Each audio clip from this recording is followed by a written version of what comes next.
Ayan, may nag-comment na naman. Kung ano-anong kino-comment ninyo, nang gigigil ako. Oh, pag pinansin mo naman ako, mas sisikat ka, Kuya Bintana. Parang imposible naman yata yan, oh. Pero sige, oh, hello sa'yo.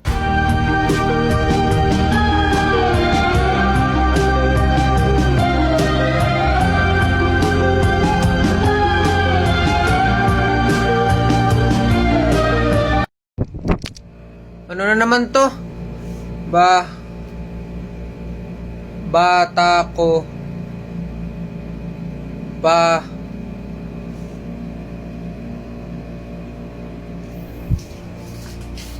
Nicole! Basahin mo nga rin. Hindi ko mabasa eh. Lods, hindi po edited yung sayaw ko.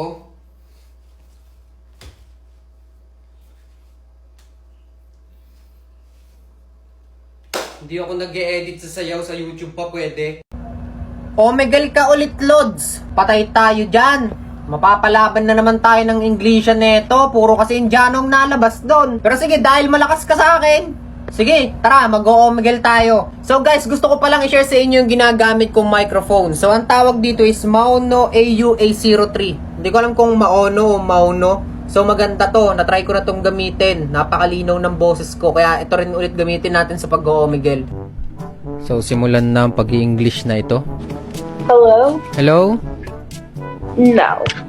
Ha? Hello, tas no. Hello! Hey! I know you! I'm Indian. Sabi ko, I know you, tas I'm Indian daw. What's your No name? English. What's your name? No English. No English? Sahil. What? Sahil. Ha? What is your name? My name is Bintana. बिनता या कैसा नाम है बहन के लोड़े Ha? Undi, Hey, yeah, what's up? Where you from? from USA. Слушай, камера Oh, прикольная. you look like Batista. You know Batista? Taki? Batista. Yung yung the wrestler. I was a wrestler. Yeah, yeah. I was it. With a little bit Vin Diesel. Oy, bata. Bawal ang bata dito. Hotdog. Nabahing ako sa iyo eh. Ay! Pass tayo dyan, boss. What's good? Mukha kang papatay ng tao ah. Ay, may tulog. Nako, pass ako dyan. Baka magising, nakakahiya naman. Yun lang, ganun. Ay! Mababan tayo dyan. Matanong lang, Lods, ikaw ba si Trippings? So, shoutout sa lahat ng mga nagko-comment, naggagawa ng video, at saka sa mga nagtatag sa akin, na ako daw si Trippings. Total, napakarami nyo rin naman, na mga nagtatanong sa akin kung ako si Trippings. Marami na rin ang nakakahalata. So, yon, aaminin ko na, mga kaibigan, hindi po ako si Trippings. Sigilan nyo na po ako. Hindi po ako si Trippings, putang ina. Para sa kaalaman ng lahat, para malinawan na kayong lahat at magising na sa katotohanan. Hindi po ako si Trippings! Hindi ako si Trippings! High blood ako eh ha! Hindi ako si Trippings. Sa totoo lang, nakakausap ko si Trippings. Kakilala ko siya. Nakaka-chat ko siya. Minsan natatawa na lang kami na inaakala niyong ako siya tas siya ako. So yun lang naman. Para malinawan na ang lahat. Para masagot na ang mga katanungan niyo kung ako ba si Trippings. Hindi po ako si Trippings. Ako po si Bintana. Yun lang naman. Paano kung sasabihin ni Pinocchio na haba ang ilong niya? Siyempre, hindi naman nahahaba yun kasi hindi siya nagsisinungaling eh. Pero pag hindi humaba yun, nagsisinungaling siya. So, hahaba yun.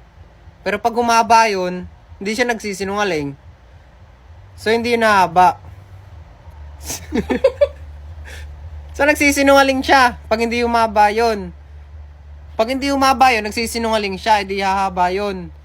Pero pag humaba, hindi siya nagsisinungaling kasi humaba talaga. So, ba't hahaba? Oo nga no. Paano kung sasabihin ni Pinocchio na haba ang ilong niya? Hindi yun hahaba. Kaso nagsinungaling siya pag hindi humaba. Pero pag humaba, hindi siya nagsisinungaling. Ha? Sheesh.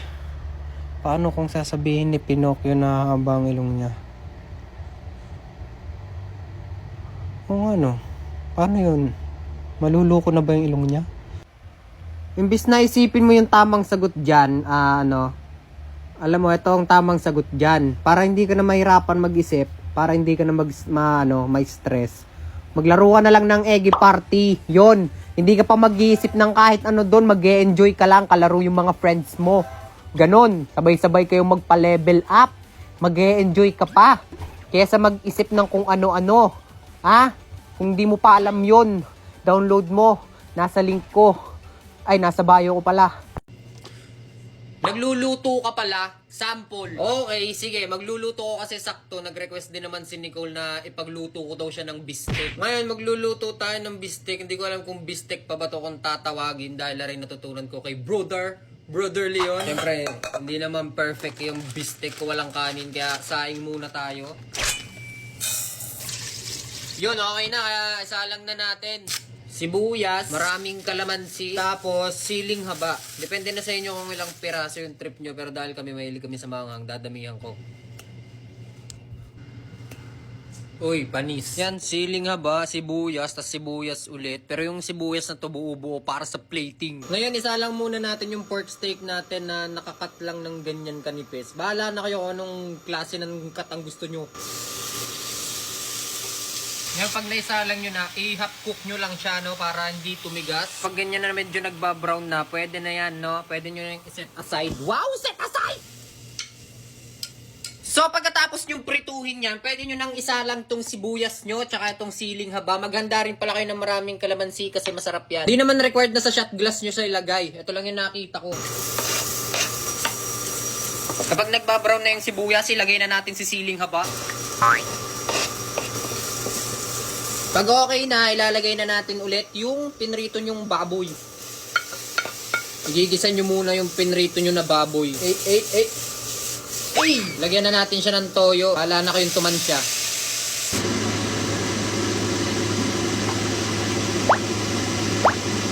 Tapos lagyan nyo ng paminta. Pag hinalo-halo nyo na, lalagyan nyo ng konting tubig lang. Kopya. Tapos pwede nyo nang isunod yung kalamansi. Ito na, ang finished product. Ay, hindi pa pala finish yan. Wait lang.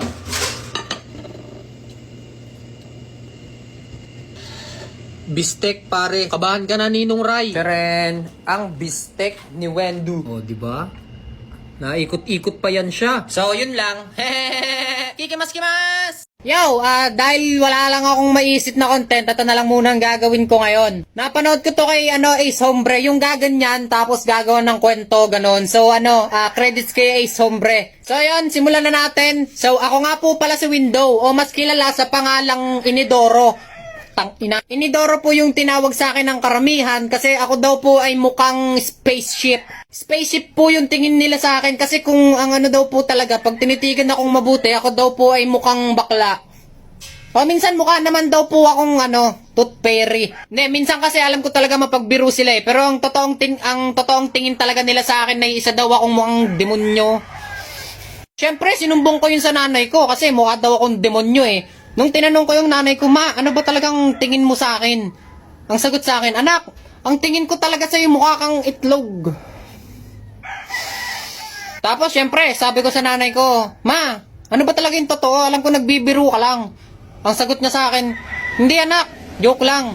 Ang totoong tingin ko talaga sa'yo mukha kang sapatos. Hindi, ang ginawa ko na lang, nagpunta na lang ako sa tatay ko. Kasi sabi ko, Papa, niloloko ko ni mama, mukha daw akong sapatos. Ano po bang itsura ko?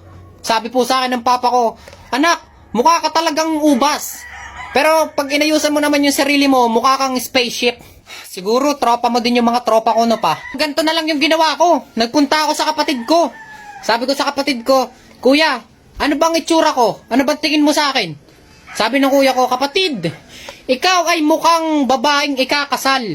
Sabi ko, nagbibiro ka lang eh. Sabi niya, hindi, joke lang. Mukha ka talagang pinya. Pinya yung tingin sa akin ng kapatid ko. So ako, syempre, naisip ko, pinaglololoko ko ng mga tao dito, pupunta na lang ako sa salamin namin. Pagpunta ko sa salamin ko, puta, yung nakita ko, yung sarili ko, mukha akong matandang panot. Pero nung tinitigan ko ng ayos, mukha naman akong roller coaster. Tinry ko mag side view, mukha naman daw po akong talong. Putang ina, ayoko na.